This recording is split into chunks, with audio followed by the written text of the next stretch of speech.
Assalamualaikum warahmatullahi wabarakatuh. Perkenalkan, nama saya Alif Pritama Purnomo dari Prodi Teknik Pertambangan NRP 5061251039. Saya akan menjelaskan pada bab 4, yaitu berjudul Sabuk Pegunungan dan Kerak Benua. Sebelumnya pada bab 4 saya menjelaskan tentang lempeng tektonik. Seharusnya pada bab 5 ini ada saling kesinambungan dan terhubung. Kalau di bab sebelumnya kan lebih ke bagaimana lempeng bumi bergerak dan bertumbukan. Kalau di bab ini lebih ke melihat hasil dari proses-proses tersebut.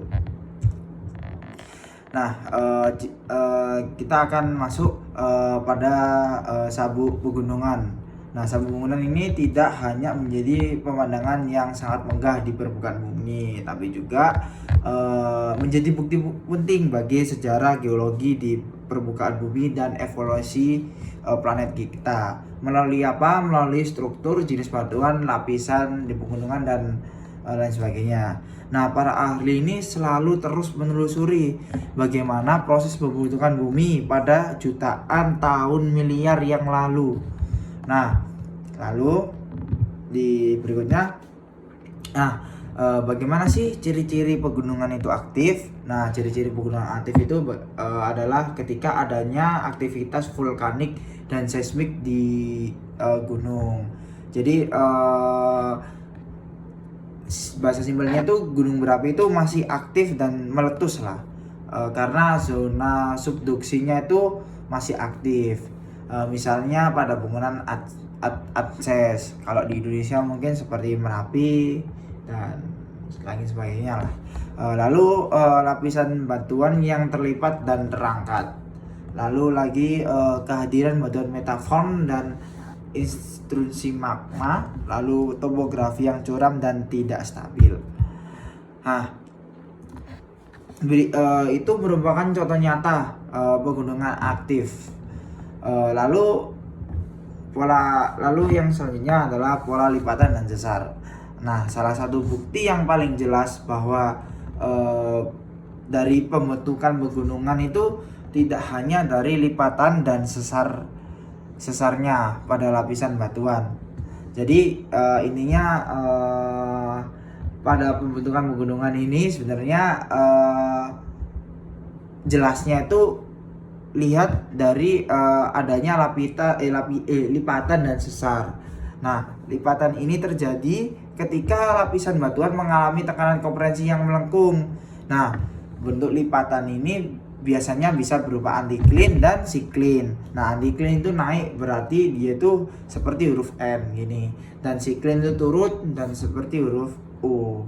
Nah, lalu ada sesar nih yang selanjutnya. Nah, sesar ini adalah retakan pada batuan yang disertai pergeseran. Nah, sesar ini biasanya sesar naik, sesar turun, dan sesar mendatar. Jadi dia itu berlawanan arah gini.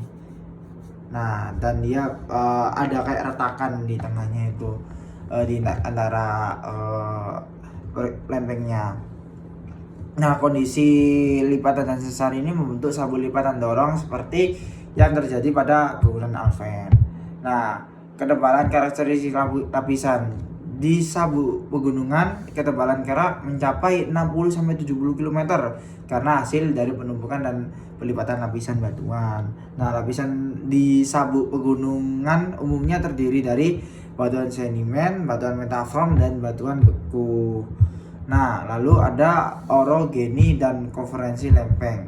Ada dua tipe utama, yaitu tabrakan lempeng samudra dan benua. Nah, lempeng samudra yang lebih padat menunjam ke bawah, dan lempeng benua itu dan membentuk zona subduksi. Lalu ada tabrakan lempeng benua dan benua